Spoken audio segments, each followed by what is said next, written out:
Welcome back.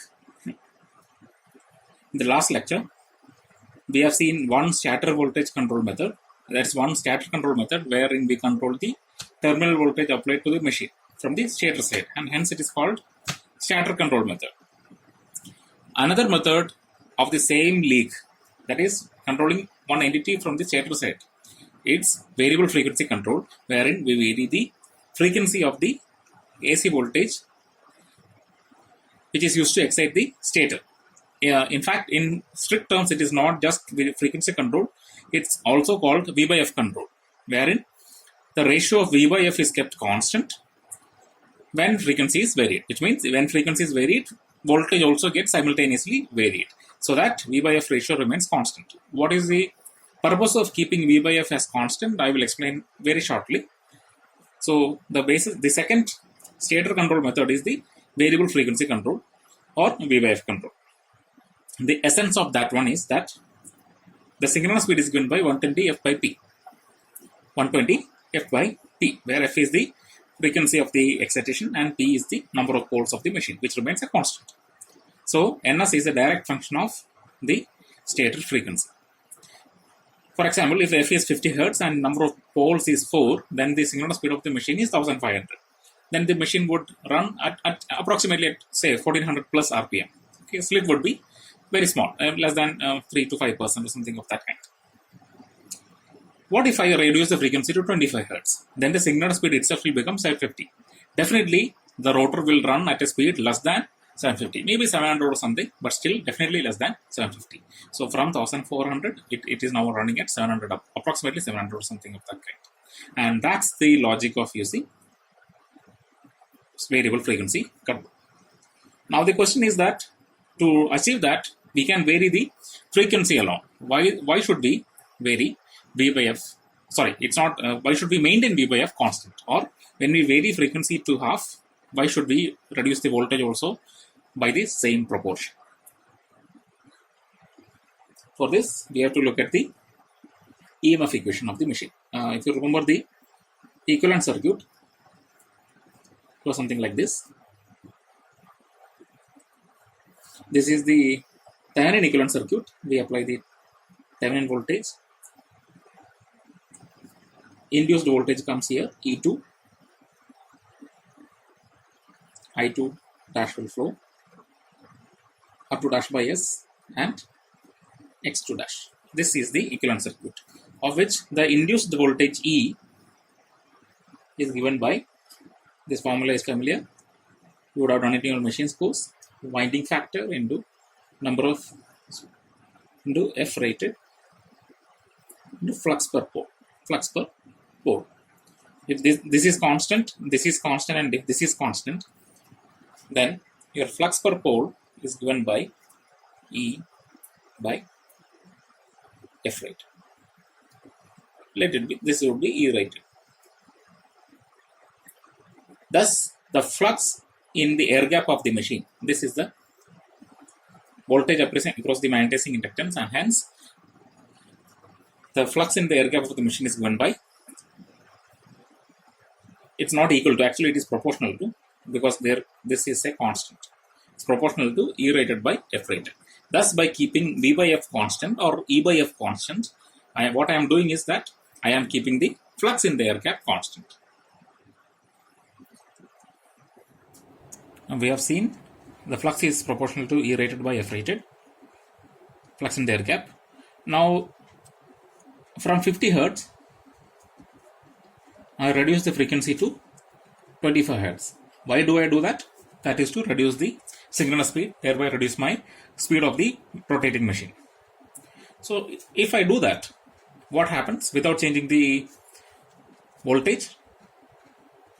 Just it becomes the speed, the synchronous speed will get reduced. Synchronous speed, say for if the number of poles is 4, the synchronous speed Ns will get reduced from 1500 RPM to 750 RPM. The speed will get reduced. But what happens to the flux? Here, this becomes half the earlier quantity, keeping this one without changed. What will happen? The new flux becomes twice the earlier flux. Is it possible for a machine? Mathematically, yes, it is possible. But whereas in reality, the flux cannot become double and all. Why? Because phi p is a normal flux per pole is designed to operate at the knee point of the BH cara. A substantial increase in phi p will only push it to saturation. So definitely 100% increase like this will definitely push it deep into saturation. And once a machine becomes saturated, the linearity is lost and the machine will not work at all. And in that sense, we cannot reduce the frequency to half without disturbing the rated voltage. Not the rated voltage, the applied voltage. And that is the reason why we keep V by F. Actually, it is E by F constant, which ensures flux per pole or flux in the air gap remains constant at its rated value.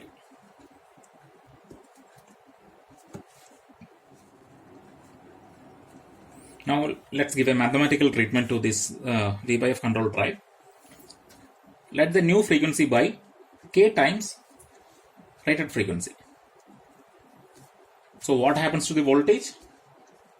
It also becomes K times V rated. Thereby, if you divide this one by this one, V by F, the new V by F becomes equal to the rated V by F. Thereby, the flux per pole or the air gap flux in the machine will remain at its rated value. So this is the basis of V by F control. Remember, this alone, the first one alone is enough to reduce the speed of the machine. But then there is a chance that the machine can go deep into saturation, and on the other side, the flux can weaken. To prevent that, you keep the V by F constant when you vary frequency. This ensures that though the machine reduces its speed of operation, still the flux in the air gap remains at its rated value. Now, what is I2 dash? From the equivalent circuit, we have already derived it. Thevenin resistance R2 dash by S square plus XT plus X2 dash the whole square. Now we have assumed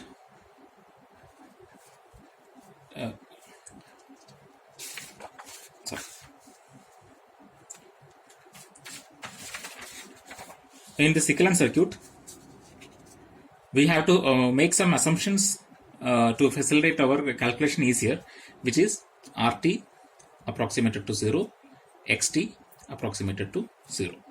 I will tell you why we do that. Once this is made to equal to 0, what the equivalent circuit reduces to this kind of a cap, where this is the voltage applied, let it be V itself, E comes here, R2 dash by S, X2 dash, and I2 dash is the current flowing. Now V becomes equal to E. It is this E which is responsible for flux per pole phi p. So flux is not proportional to V by F, it is actually proportional to E by F. Since we have assumed RT and XT to be 0, then this is proportional to V by F, because E and V are same here. V is the applied voltage, E is the induced voltage, the referred induced voltage, they both are same. Now we can analyze the V by F control drive with the easiness of controlling a E by F control drive. So this is the logic behind applying this one. At the end of this lecture or end of this module, I will explain why, what will happen if this assumption is removed. Then E by F control drive and V by F control drive will have some differences with respect to each other. For simplicity's sake, I am assuming them to be 0, so that our E by F control drive and V by F control drive becomes essentially the same. So that assumption is made here. Your RT and XT are both approximated to be 0. So what happens to this one? It becomes K times E rated or V rated, whatever be the term, by R2 dash by S square plus K times X2 dash, because this frequency is reduced and the inductance of the rotor circuit is influenced by the frequency. Square. Take a root.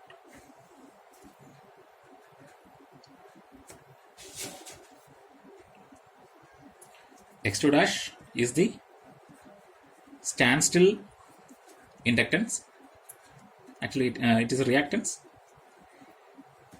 Kx2 dash is the reactance of the rotor circuit at new frequency. Okay, so that's why it has come here. It is a frequency dependent variable, whereas dissipative element R2 dash is independent of the frequency of operation, and the voltage also gets reduced by K times. Earlier it was rated voltage, V rated or E rated, but now it is K times E rated. K can be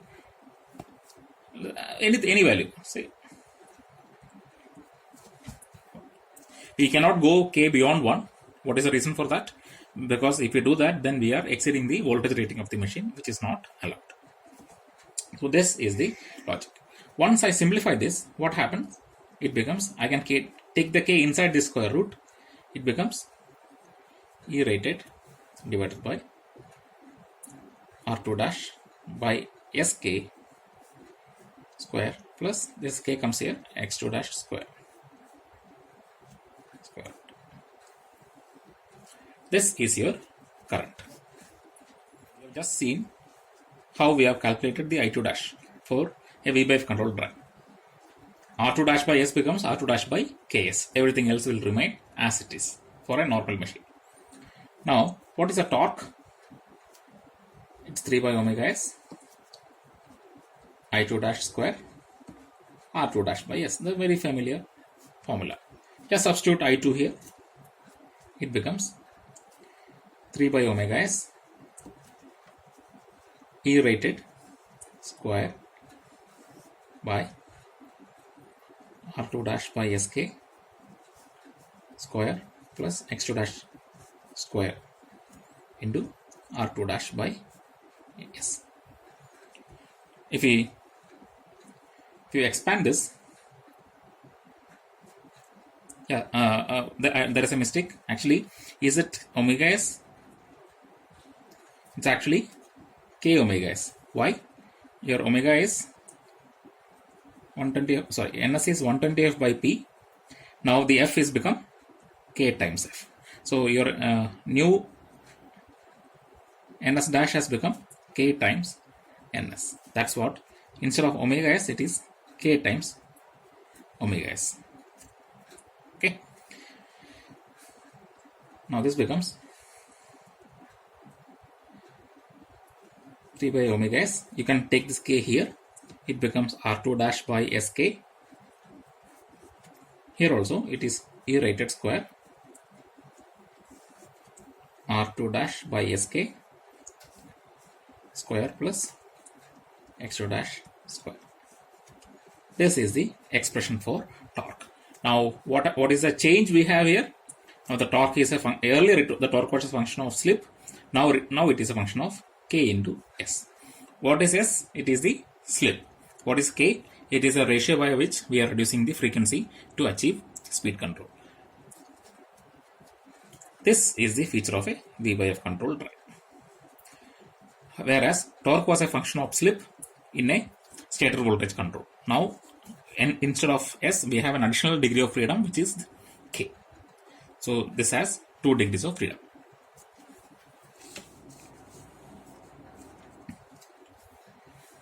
Now we have seen the equation of torque.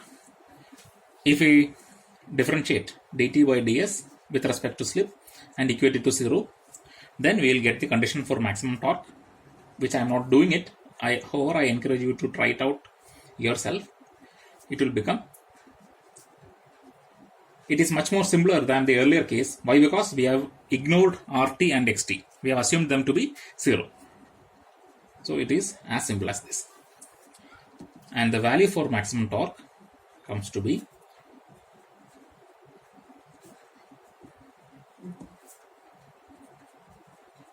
E rated square by x2 dash.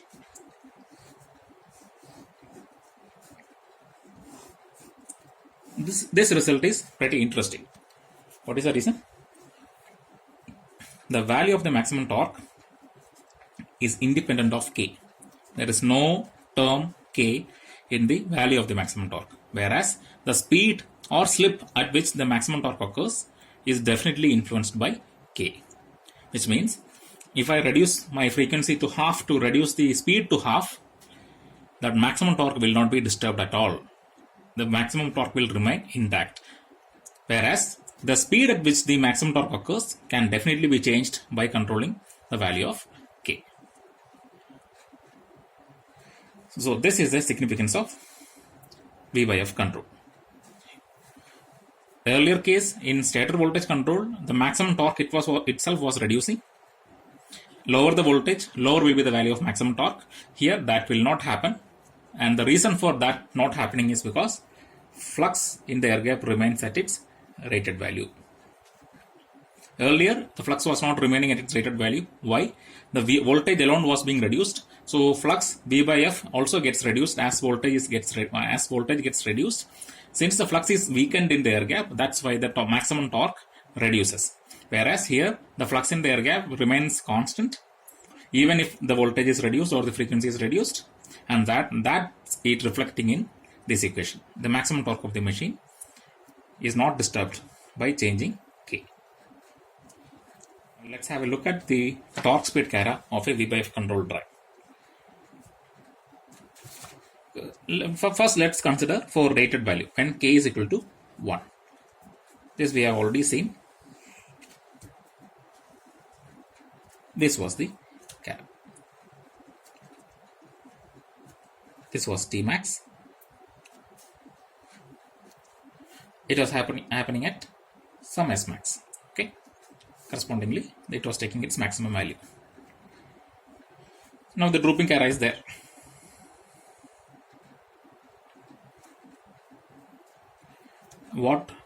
Actually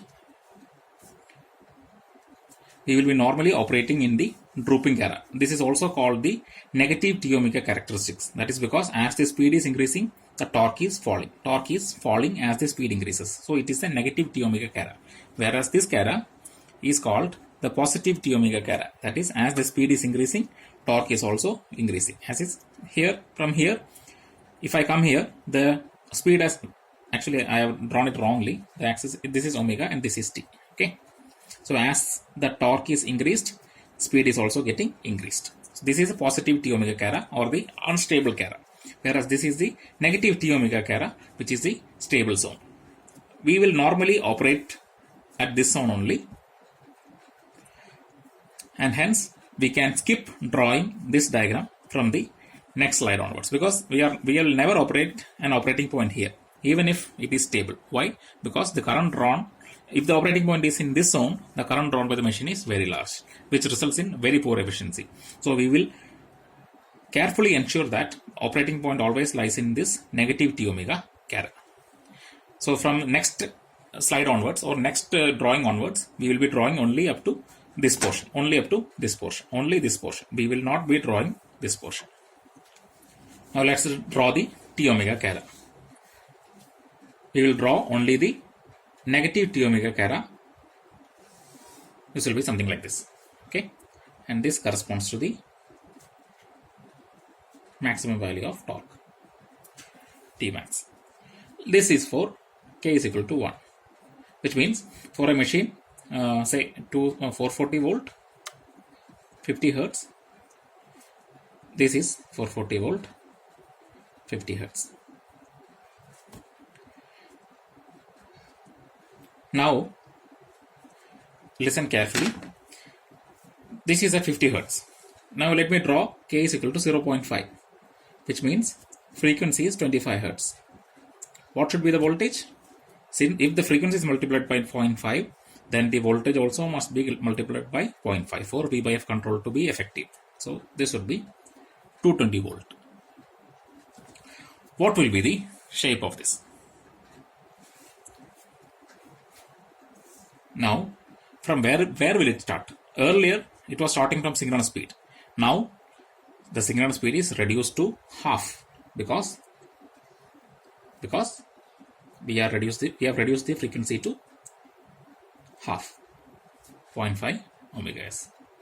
It can also be written as k omega s, k times omega s, and this will have an identical Cara, and they will be parallel lines. Remember, the Tmax of k is equal to 1 and Tmax of k is equal to 0.5 and Tmax of any other value will always be this itself. Because if you see the torque equation, the maximum torque is independent of the value of k. But the slip at which the maximum torque occurs definitely is determined by k, which means the speed at which the maximum torque occurs definitely varies, whereas the value of the maximum torque remains intact for the machine. If we draw some more characteristics, these are all parallel lines, KB 0.8. So for 40 into 0.8 and 50 into 0.8, which is 40 Hertz. This will be 440 into 0.8.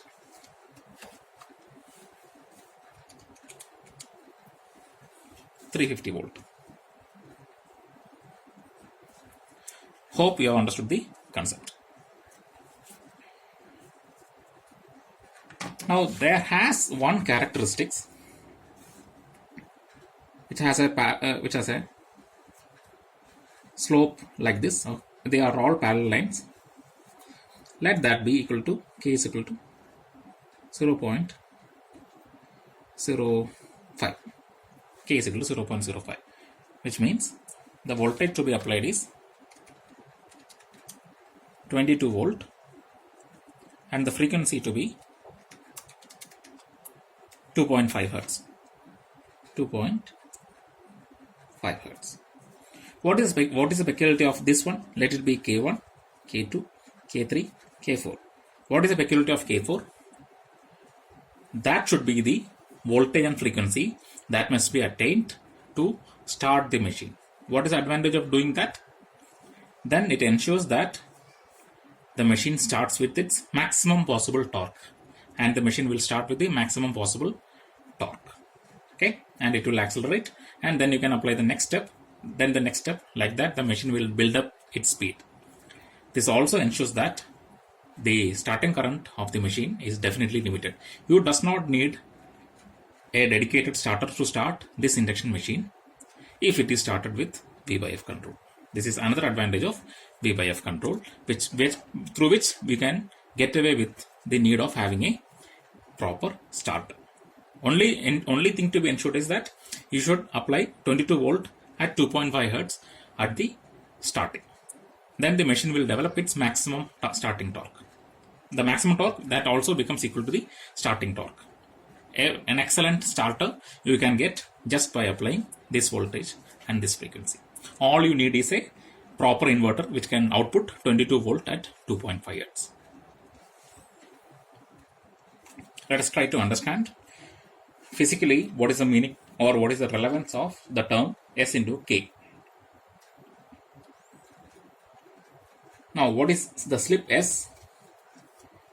K omega S, which is synchronous speed at the new frequency, minus the rotor frequency, mechanical rotor frequency, omega m, divided by the synchronous speed. So if you take K here, it becomes S into K, the term what we want, that is equal to K omega S minus omega m divided by omega S. And what is this term? That's the synchronous speed at the new frequency. And what is this? This is the rotor speed. And what is this? Synchronous speed at rated frequency. Now this is a constant. And the only variable is this. This is variable because there is a K multiplied to this, and K is a variable. Otherwise omega S is a fixed quantity. Omega is a dynamic quantity, it's a rotor speed and it continuously varies. Now what is the numerator? What is the significance of this numerator? This is the, what is k omega s? Synchronous speed minus rotor speed. That is the effective slip speed. Effective slip speed divided by rated synchronous speed. Rated synchronous speed. Or that can be also written as, this is the no load speed. No load speed at the new frequency minus rotor speed or the actual speed divided by rated synchronous speed. Sk is nothing but the, so what is this term? No load speed minus rotor speed. That is the delta omega, fall in speed. Once you load the machine from no load to the actual load, there is a fall in speed when the machine is loaded. That delta omega divided by omega s. This is the value of Sk. To make this point clear, let's assume T is equal to 20 Newton meter. What does this imply?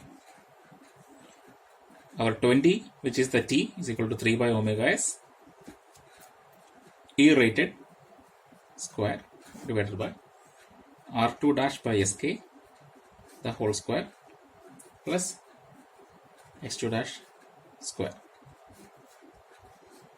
into R2 dash by Sk. Now omega s is a constant. This is the rated synchronous speed. Rated voltage is a constant. R2 dash, X2 dash is constant, and the only variable we have is Sk. Suppose if I substitute all these values back, suppose I get Sk is equal to 0.01 for T is equal to 20 Newton meter. Now listen carefully. This, what does this mean? This means Sk, the product of slip into K, has to be 0.01 for a load torque of 20 Newton meter. This K is a variable. That is the ratio of the voltage what we apply. Okay, it can the maximum is 1 and it can go all the way down. So if I put it in numbers, if the ratio is 0.1, what does it mean? I am applying 44 volt and 5 hertz. Then what should be the value of slip? S into K should be 0.01. If K is 0.1, S is also 0.1, or slip is 10%. For TL is equal to 20 Newton meter. If I make K is equal to 0.5, 220 volt, 25 hertz. What should be the value of slip? Should be 0.02. So that K into S is 0.01. Now the slip is only 2%. And if I apply full rated voltage, 440 volt, 50 hertz, your S would be 0.01, just 1%. What does this indicate? As I reduce the value of K from 1 to 0.5 and then to 0.1, what happens? You see your slip progressively increases. Earlier it was 1%, then it became 2%, it became 10%, like that.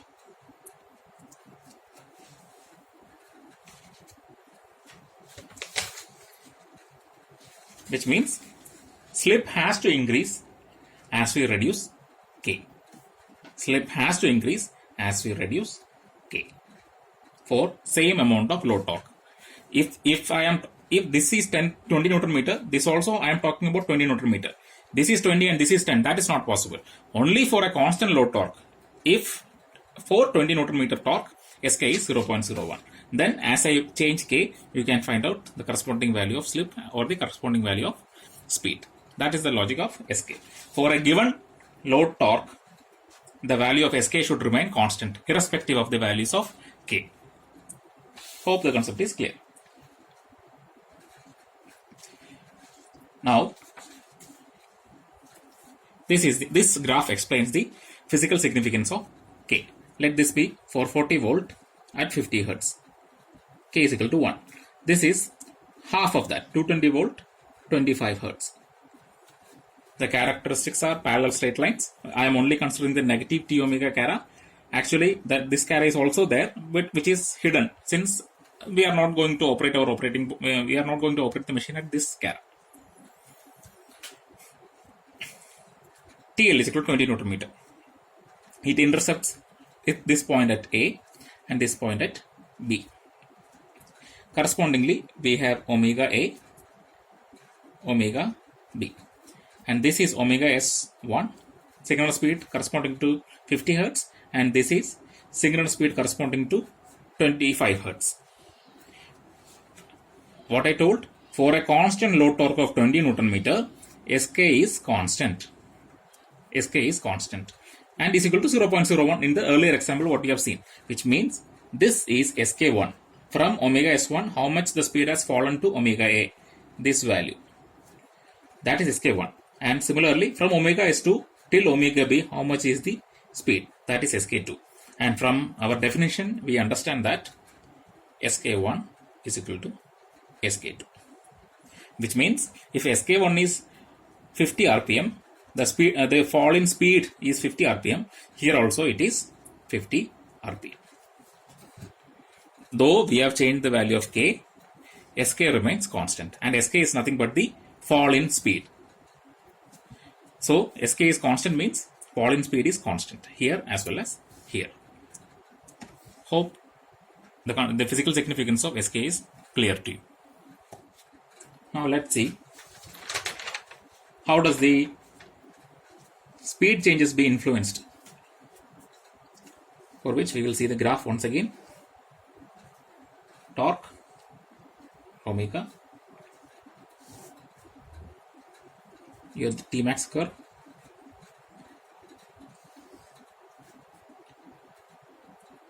let's consider only two characteristics for the time being. Let this be K is equal to 0.5, let K is equal to 0.8. Similarly, K is equal to 1 is also here. These are all parallel straight lines.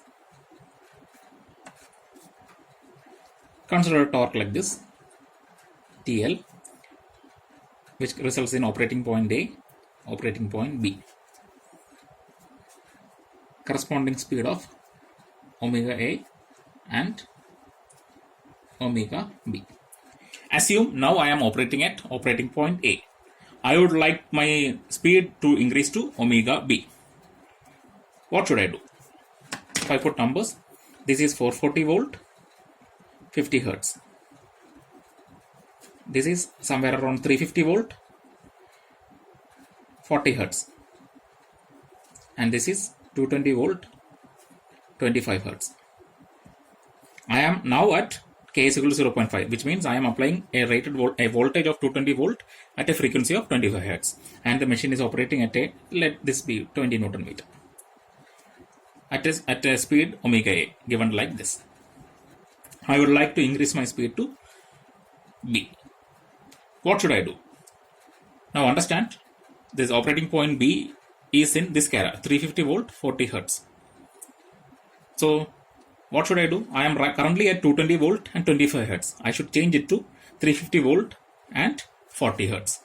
Now, if I immediately do that, what happens is that this characteristics does not exist anymore because this is not existent, and the new cara is this. Whereas this happens almost instantaneously because the electrical time constant is substantially lower. Few milliseconds is the time taken for this change to be effected. Whereas this change from omega A to omega B will take a few seconds because it is in mechanical domain and mechanical time constants are significantly larger compared to electrical time constant. This we have already explained, which means now the cara has shifted to this one, whereas the speed is still omega A. So what will happen? Where will the new operating point be? Speed is still this, and our cara, if you remember, we have not drawn the negative Cara. This is there. Only thing I have not shown. Similarly, this is also there. Okay, now our omega A is the current speed, and this is the K is equal to 0.88 is the Cara, which means our operating point from A will immediately shift to operating point C, somewhere here. And then it will move along this locus and finally reach B. This is what is happening. Now, what we wanted, the speed change from A to B, that has been effected. But what is the flip side of this mechanism? That is because this point lies in this shape, this positive T omega Cara, which is, we call it as unstable zone for this much duration. Then only it will come back to this Cara. During the time the operating point is in this zone, the machine is drawing huge amount of current, which could damage the converter. The machine may be rated for maybe 3 or 4 times the rated current, surge current, but the converters cannot be rated for such high values of current, and hence this cannot be allowed. What is the solution then? Like we do in DC machines, we have to gradually change the value of the operating point. The characteristics. This I will explain in the next figure. Now we have seen, if we immediately change K from 0.5, which is 220 volt, 25 hertz, straight immediately to 350 volt and 40 hertz, then the operating point shifts to the positive or the unstable zone of K is equal to 0.8 Cara, which means the machine is drawing huge amount of current, which is not advisable. Now then what is to be done? Now, corresponding to this point, we have a Cara. We should have a Cara. Let that Cara be 0.6. Then you should apply, instead of straight changing from 0.5 to 0.8, from 0.5 you change it to 0.6. Now what is the advantage you have here? Now the operating point from A shifts to operating point C, which is in the locus of Tmax, which means the machine now accelerates with the maximum torque of the maximum torque that can be developed by the machine. Now the acceleration is rapid and the best possible acceleration we can have. What happens? A will shift to C and it will move towards this point. But we have to go here. What is to be done? Once the speed reaches here, let it be D. What is the speed? That would be omega D. Corresponding to this point, there will be another Cara, which is, let it be K is equal to 0.7. From 0.6, you change it to 0.7. What will happen? From operating point D, it shifts to operating point E, which is again in the locus of maximum torque, which means the acceleration is maximum that the machine can develop. This way, you gradually change steps, gradually change K in steps. Instead of going directly from 0.5 to 0.8, change it to 0.6, 0.7, like that. What decides what should be the next value of K? That is, you should choose that value of K which ensures that the operating point is in the locus of Tmax curve. This is very much similar to what you have learned in your DC machine. The armature voltage control method, the same technique is being used here. You shift the operating point to the locus of Tmax. Apply that voltage and that frequency which does that. So instead of from 220 to straight away to 350, you first make it, what would be 0.6? It is 264 volt, 30 hertz. Change in gradual steps. From 220 you make it 264. 25 hertz you make it 30 hertz. Then what? Then approximately 310 volt, and then it is 35 hertz. So if you move in gradual steps, you can ensure that without overloading the machine, you can, and simultaneously with maximum possible torque, you can accelerate the machine to the new operating speed you want. This is how V/F control is enforced. Now let us consider what will happen if we want to decrease the speed. In this specific example, if I want my operating point from B to be shifted to A, what is to be done? Just like we did here, we should go in the reverse step. That is, instead of changing from 0.8 to 0.5, we should grow in gradual steps, 0.8 to 0.7, then 0.7 to 0.6, like that. Now let's see what happens if I change from 0.8 to 0.7. That is, if k is equal to 0.8, the voltage we apply is 350 volt at 40 Hertz. And if k is equal to 0.7,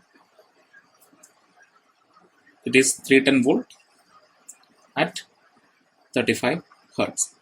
Now, what is the synchronous speed? Let it be point A, or let me call it point P, let it be point Q. What is omega S? 120 into F. Let the number of poles of the machine be 4. So this becomes 1200 RPM, which means this is the synchronous speed with 40 Hertz, and let the speed of the machine be 1150 RPM. 50 RPM is the slip speed. This is the first point. From here, I change it to this. Now, what happens to the synchronous speed at Q? This is at P. 120 into 35 divided by 4.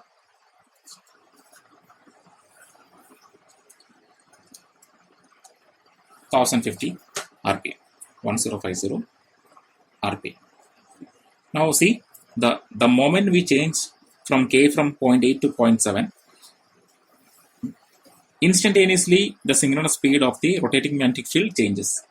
However, this because this is in electrical time constant, the electrical domain, whereas the rotor speed, which is in the mechanical mechanical domain, cannot change that fast, because the mechanical time constant is usually of the order of a few seconds, and hence speed will continue to remain at 1150 when the synchronous speed has become 1050. Now see, what is the slip?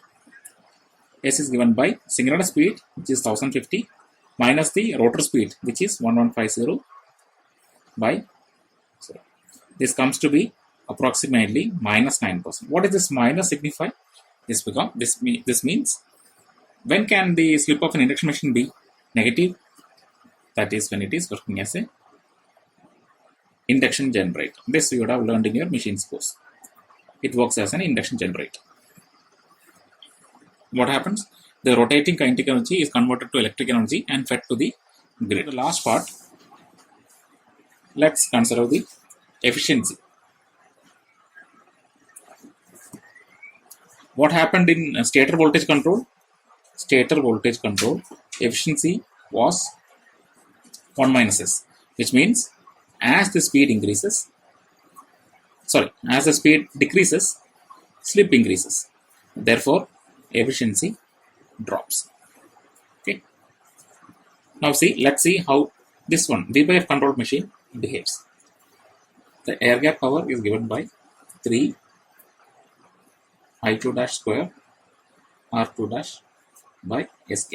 It's not S, it's Sk. This we have already seen. What is the rotor copper loss? That remains intact. 3 I2 dash square R2 dash. Therefore, the mechanical power is given by air gap power minus rotor copper loss. This becomes 3 I2 dash square R2 dash by Sk into 1 minus Sk. And what is this one? This is nothing but the air gap power itself, which is Pg into 1 minus Sk. So what is the efficiency? Mechanical power divided by the air gap power, which is given by 1 minus Sk. Now, is it constant? Yes, because we have just now seen Sk remains constant for any particular value of load torque. Hence, though the slip varies, K also varies in direct proportion, in inverse proportion, so that Sk remains a constant, which means efficiency remains a constant, and it does not vary with slip, as we seen in stator voltage control. This is a marked advantage of V by F control over stator voltage control. This also means that if the rotor current, if I2 dash is 20 ampere at 1000 RPM. Then what does it mean? This will continue to be 20 ampere at 200 RPM, at 500 RPM, at 800 RPM, all these speeds if torque remains constant. Okay, if the torque is 20 Newton meter, and here also it is 20 Newton meter, then the current drawn will be 20 ampere, not a bit more than this. It will be always 20 ampere for all speeds below 1000 RPM. So this is a clear advantage of V-wave control of induction motor.